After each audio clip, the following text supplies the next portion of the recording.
بسم اللہ الرحمن الرحیم۔ شروع اللہ کے نام سے جو بڑا مہربان نہایت رحم والا ہے۔ یا ایھا الرسول لا يحزنك الذين يسارعون في الكفر من الذين قالوا آمنا بأفواههم یا ایھا الرسول، اے اللہ کے رسول، لا يحزنك الذين يسارعون في الكفر، غمگین نہ کر جو دوڑ کر گرتے ہیں کفر میں، من الذين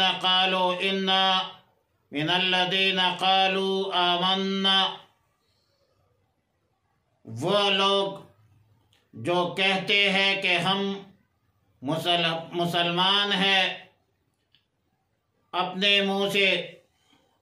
وَلَمْ تُؤْمِنْ قُلُوبُهُمْ، اور ان کے دل مسلمان نہیں ہے، وَمِنَ الَّذِينَ هَادُوا،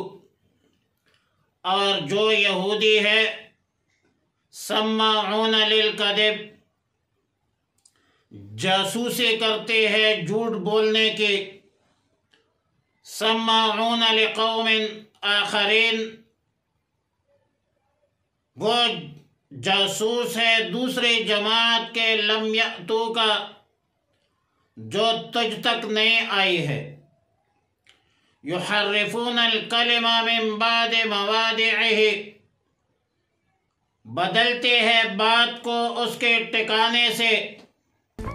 یقولون ان اوتیتم ھذا فخذوہ، کہتے ہیں کہ تمہیں یہ حکم ملے تو قبول کر لینا، وَإِن لَّمْ تُؤْتَوْهُ فَاحْذَرُوا، اور اگر یہ حکم نہ ملے تو بچتے رہنا، وَمَن يُرِدِ اللَّهُ فِتْنَتَهُ، اور جس کو اللہ گمراہ کرنا چاہے، فَلَن تَمْلِكَ لَهُ مِنَ اللَّهِ شَيْئًا، پس تو اللہ کے ہاں اس کے لیے کچھ نہیں کر سکتا، اولئک الذین، یہ وہ لوگ ہیں، لم یرد اللہ ان یطہر قلوبہم، جن کے دل پاک کرنے کا اللہ نے ارادہ نہیں کیا ہے، لہم فی الدنیا خزی، ان کے لیے دنیا میں ذلت ہے، وَلَهُمْ فِي الْآخِرَةِ عَذَابٌ عَظِيمٌ، اور آخرت میں ان کے لیے بڑا عذاب ہے۔ آیات مذکورہ آیات نمبر 41 سورہ مائدہ کے حوالے سے دو سبب نزول کے واقعات ہوئے تھے جو مدینہ منورہ زادہ اللہ شرفہ کے قرب و جوار میں یہودی قبائل میں پیش آئے تھے۔ ایک واقعہ قتل و قصاص کا تھا اور دوسرا واقعہ زنا اور سزا کا تھا۔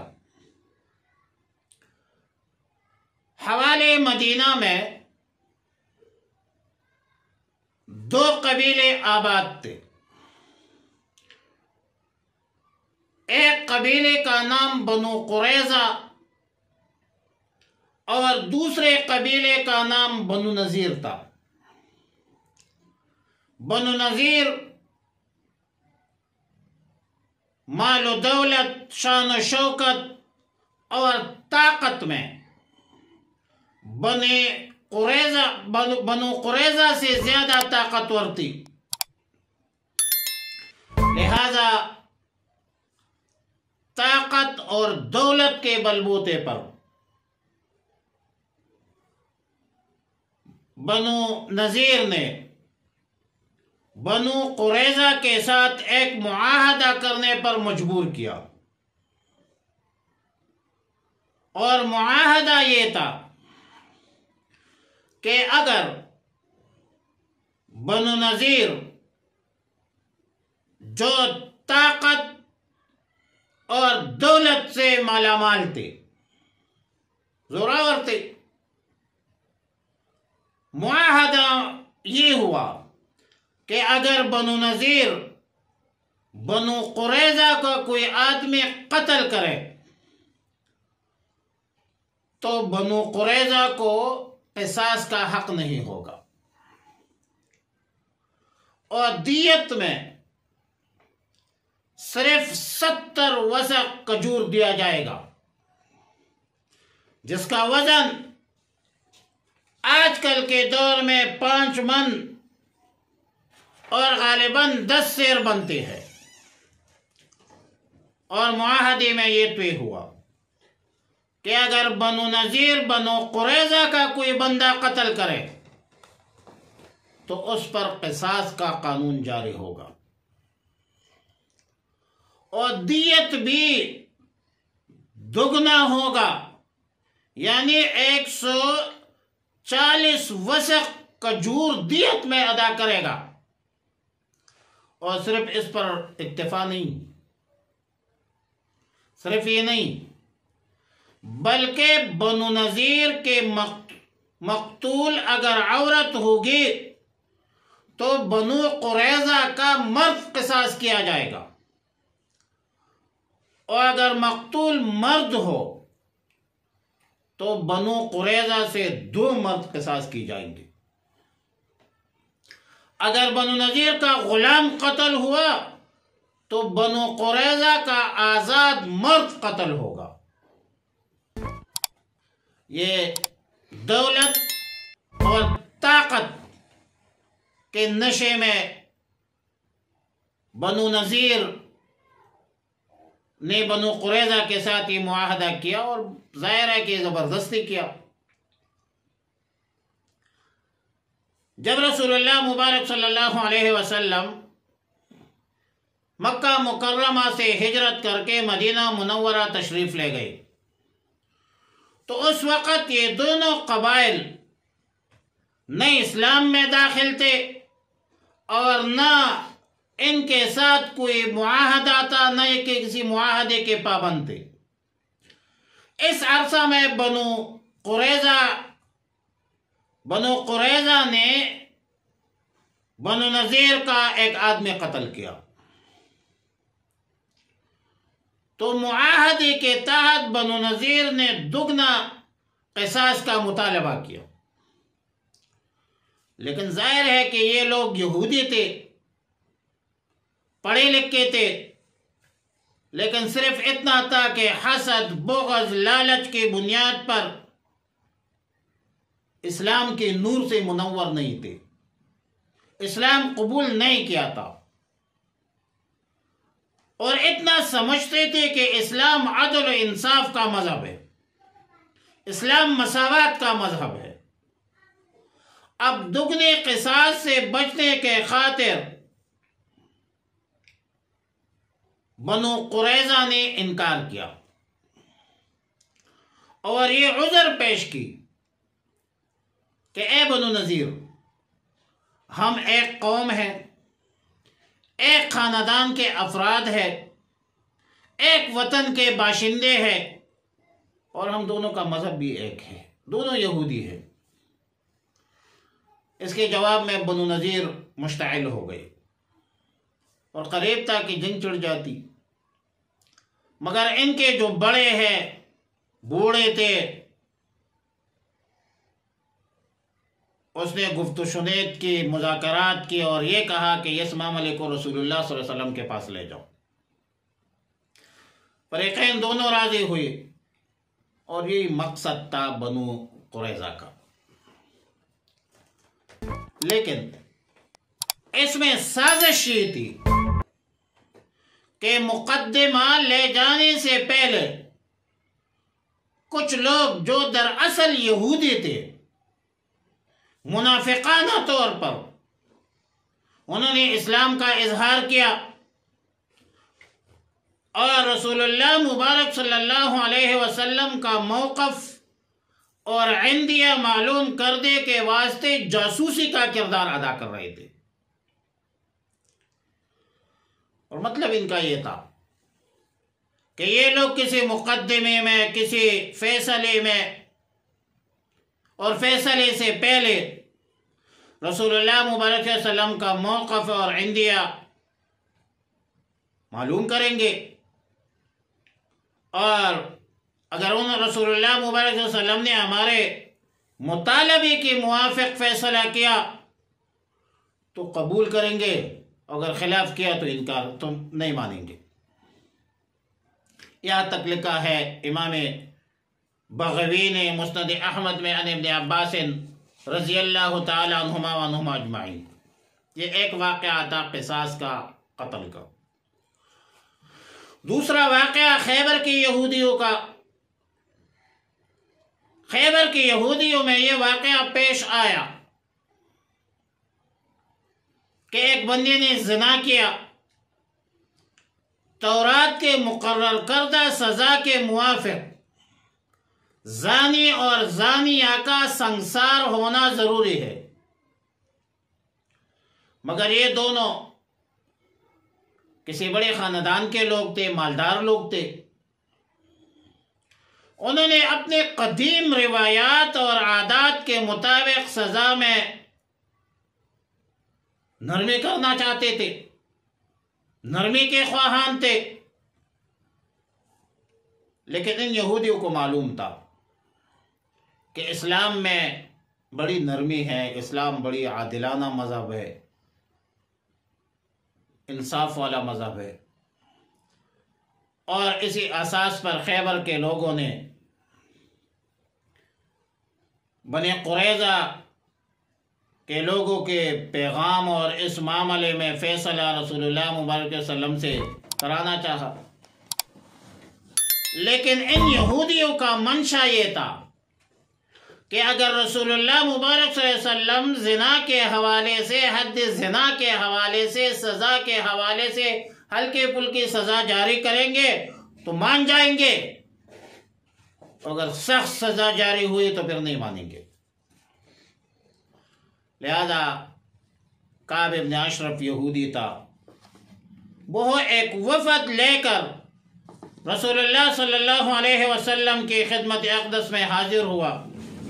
اور سوال کیا کہ اگر شادی شدہ مرد عورت آپس میں بدکاری کرے تو اس کی سزا کیا ہے؟ رسول اللہ مبارک صلی اللہ علیہ وسلم نے فرمایا کہ کیا تم میرا فیصلہ مانو گے؟ تو ان یہودیوں نے اقرار کیا کہ ہاں، نعم۔ اس وقت جبریل امین اللہ کا حکم لے کر نازل ہوئی کہ ان کی سزا یہ ہے کہ سنسار کر کے قتل کر دیا جائے۔ ان لوگوں نے جب فیصلہ سنا بھکلاہٹ کے شکار ہو گئے، فیصلہ ماننے سے انکار کر دیا۔ جبریل امین رسول اللہ مبارک صلی اللہ علیہ وسلم کو مشورہ دے رہے تھے، بلکہ مشورہ دیا کہ ان سے کہے کہ میرے اس فیصلے کو ماننے یا نہ ماننے کے لیے ابن سریہ کو حکم بنا دے، اس کو ثالث بنا دے۔ اور جبریل امین نے ابن سریہ کے حالات اور صفات رسول اللہ مبارک صلی اللہ علیہ وسلم پر منکشف کر دی، بتلا دیا سب کچھ اس کو کہ ابن سریہ کی شکل یہ ہے، اور رسول اللہ مبارک صلی اللہ علیہ وسلم نے وفد کو کہا کہ کیا تم اس نوجوان کو جانتے ہو جو سفید رنگ ہے، ایک آنکھ سے معذور ہے، فدق میں رہتا ہے، کیا تم اس نوجوان کو جانتے ہو؟ تو سب نے کہا ہاں، روئے زمین پر اس سے بڑا عالم کوئی نہیں ہے۔ چنانچہ ابن سریہ آ گیا، رسول اللہ مبارک صلی اللہ علیہ وسلم نے ان کو قسم دی کہ مجھے بتاؤ کہ اس زنا شادی شدہ مرد عورت کی زنا کی صورت میں تورات کا حکم کیا ہے، سزا کیا ہے؟ قسم دیتا ہوں آپ کو بتلاؤ۔ ابن سریہ نے کہا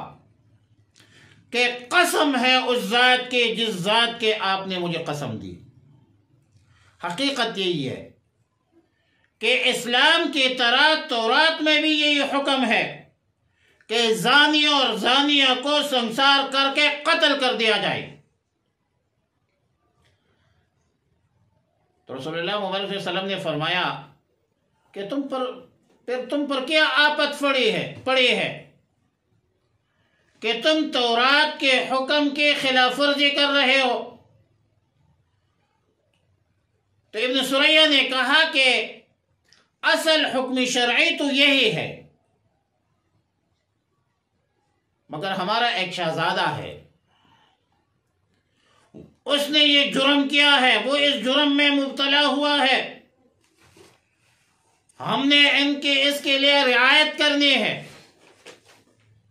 اور پھر اس کے بعد یہی جرم ایک عام یہودی سے سرزد ہوا، ایک عام غریب آدمی سے سرزد ہوا۔ تو ان یہودیوں نے سنسار کرنا چاہا،